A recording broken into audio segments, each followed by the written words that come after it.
another minute. It may only be another minute. The world again.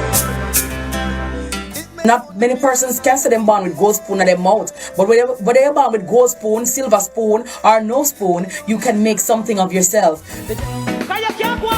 Supposed to. I wish the queen I went girl good. Clean like Jesus police record.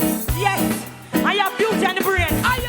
I now call on the class valedictorian, Miss Khadine Hylton. We still a celebrate up with we and in the air and say We, the graduating class of 2018, are on the cusp of greatness. What's your name? My name is Khadine attorney at law.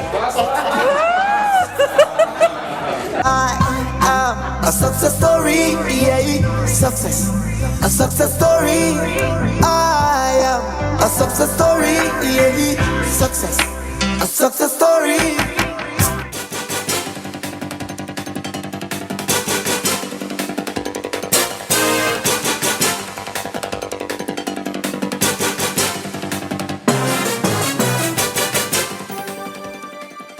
And thank you so much for joining us for another edition of All Angles. I am Dion Jacksmill. And as you saw from that introduction, my very special guest for this program is Miss Kitty Khadine Hylton. Just yesterday called to the bar, so she's now attorney at law on top of all her other qualifications. Thank you so much for talking to us. It's so great to have you. Thank you so much for having me, Dion. It's my pleasure being here with you. Thank you. And I was telling people on social media, I said, 2 years, make sure I get you come on the program. Yeah. It was 2 years ago. Yeah, but put that into context, Dion, right? Remember when you asked me, to me, remember, Dion show up, listen, All Angles is a big deal, okay? Not even a big deal, like 21 piece, okay? So, to me, to come on a show of this magnitude, you have to have things to talk about. You did just graduate from UWI and you're valedictorian. True, but to me, the journey was still not over yet. Okay. And I felt like I wanted to complete the journey because, you know, in life, things do happen. And there are many slips between the cup and the lip. And you don't count your egg before them hatch. So I just wanted to cross the Rubicon and to be able to say, yes, Dion, I have completed the journey and here I am. So I never did want to come and waste your time because your time is very expensive. So now I can call your counsel. Yes, and I can say thank you, counsel. All right. Well, let me ask you though, because law is, I think, the single most conservative profession in Jamaica. Yes. If you go Supreme Court, you can only wear gray and Yes. black and dark blue. Yes. You know, you have to wear jacket.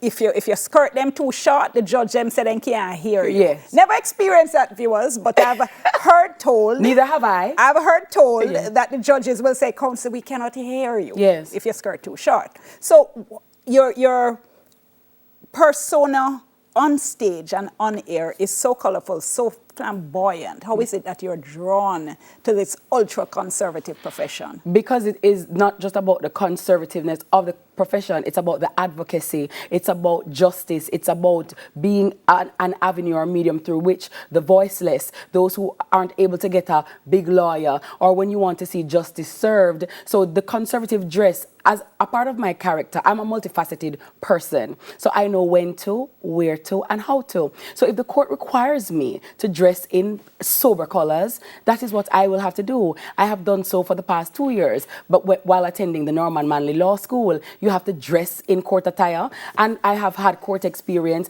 And so at the end of the day, you don't allow one part of a profession to turn you off. You rise to the occasion, and maturity calls for a sense of appropriateness, and you know when to call on what. So it's fine. I have many color wigs. So I can't do the blue wig in court and I can't do the green one. So see there, hey, black wig, here we are. Yes.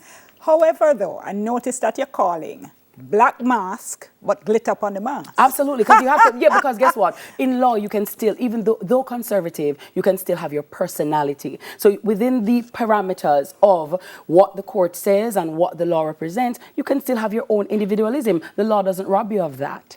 Well, let me step back a little bit, though, because your first degree, you studied literature, right? Yes, well, I went to UAE, we did literatures in English, yes, and then I went into entertainment. Before you reach us, Samana, you go so fast. Right. So is it that you chose to do literatures in English, or had you applied to law school at that time and never No, got I in? just went into literatures in English. Why? Because I thought that, okay, to do law, you have to read a lot first and do that. And to get into law school at the time, you had to do Barbados, and that was not very appealing to me. So I was like, okay, well, let me do this.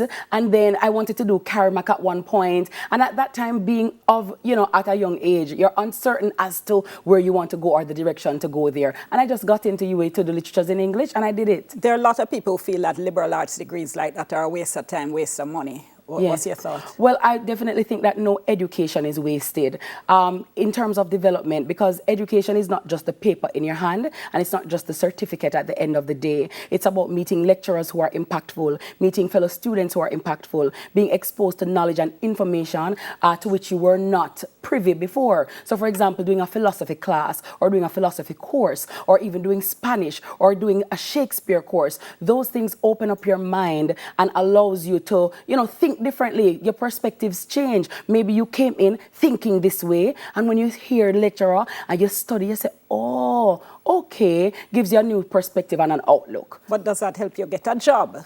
Well, at the end of the day, you can get, it's not always the degree that's going to get you the job. Sometimes you have to be an individual who you're a go-getter. And sometimes, as my mother would say, if there is no space for you in life, then you need to create one for yourself. So yes, jobs are hard to get everywhere, but I do think that when you have an education, it helps. I mean, not everybody will need it in terms of to be formally educated, because there are different fields that require different things. But for me, education, as I said, is not just about the end result of getting the degree, but you also have an opportunity to grow and to bloom and to blossom and to do other things. I read, though, that you said your career in entertainment started by chance. Yes. What does that mean?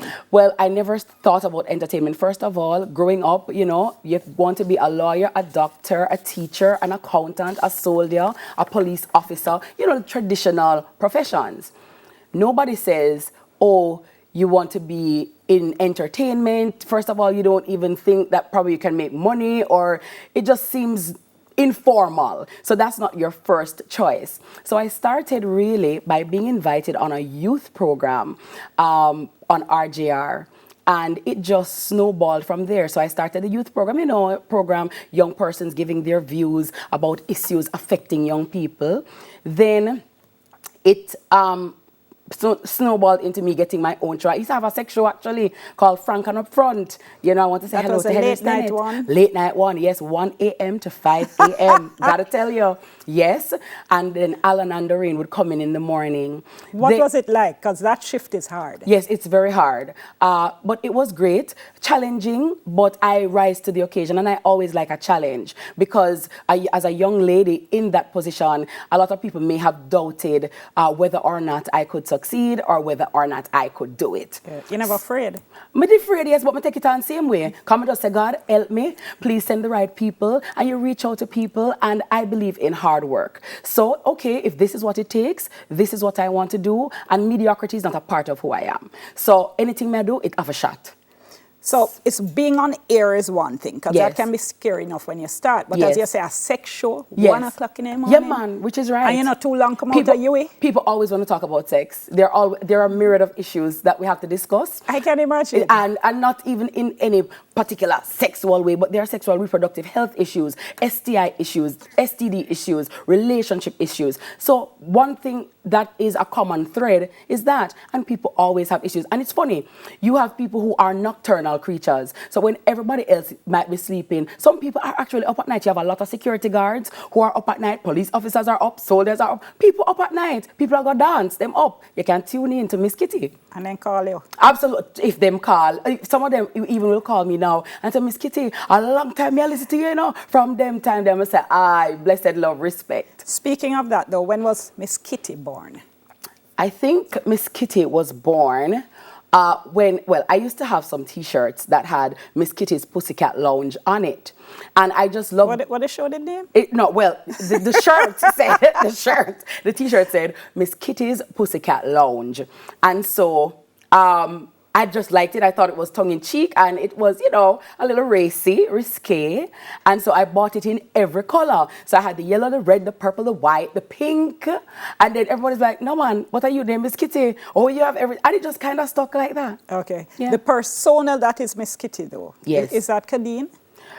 There are certain elements, because I believe, as Polonius said, to thine own self be true. I've always been an outspoken person. I've always been an advocate. I have always spoken my truth, and I always believed in being your genuine self. You can only be yourself. Everybody else is taken. At the end of the day, some people will love you, some people won't. But listen, Jesus walked the earth a sinless man. He healed the sick, raised the dead, turn water into wine, and them still crucify him. So at the end of the day, you just have to be yourself. So that has always been a part of me. Some of the flicking and, you know, all the other things, you know, I might not flick as often in real life, but, you know, I always just believed in being different. I wasn't born to fit in and just, you know, be another one. I just want to be, when God called me and said, Khadine, what have you done with your time? It must be something impactful. It must be something that I left an indelible mark in a positive way to impact as many people as possible. So during that first show, though, you had started calling yourself Kitty then? Yes, from that time. Yes, because of the shirts. Okay. Yes. So you moved from there. That when you finished that show, you had left RGR, right? Yes, I left RGR, and then I came back, and then I did a show called Wired, if I'm not mistaken, in the afternoon now, because by that time, cross-country invasion, I mean, we established that, and we went all across Jamaica, the length and breadth of Jamaica. That was an experience as well, for which I'm grateful. And I remember there was a gentleman in marketing, his name eludes me right now, but he was saying, I think you should do afternoon radio. And I'm looking at him like, yeah, right, sir. Go on now. What a money, man. I mean, I said, late night, me can talk my thing. Afternoon radio, you're going to censor yourself. But again, when the opportunity presented itself, I said, well, it's sink or swim. I mean, no, una sink. So I'm better swim. I'm going to start with some breaststroke. And you never hesitate? Never hesitated. All right. We're talking to Miss Kitty. Khadine Hylton, newly called attorney at law. We'll be back with her right after the break. Remember, our hashtag is TVJ, all angles soon.